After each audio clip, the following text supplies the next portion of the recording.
So this is what's left of the breads today. This is our malunggay pandesal. Look at how soft it is. Very, very soft. And the plain pandesal, look at how soft. This has no eggs. This recipe has no eggs. This is the dinner rolls or the pandelitos. Look at how soft and delicate. This is the same dough for the hot dog and hamburger buns. Very, very soft. And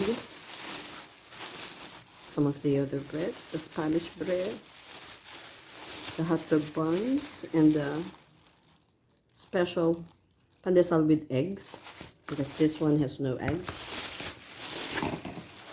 And I'm eating for lunch the pandesal with tuna.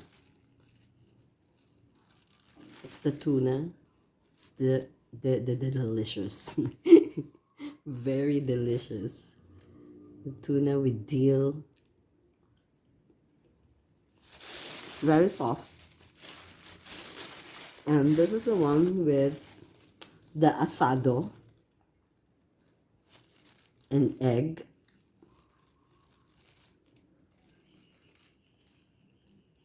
Doesn't have a lot of filling, but just for practice.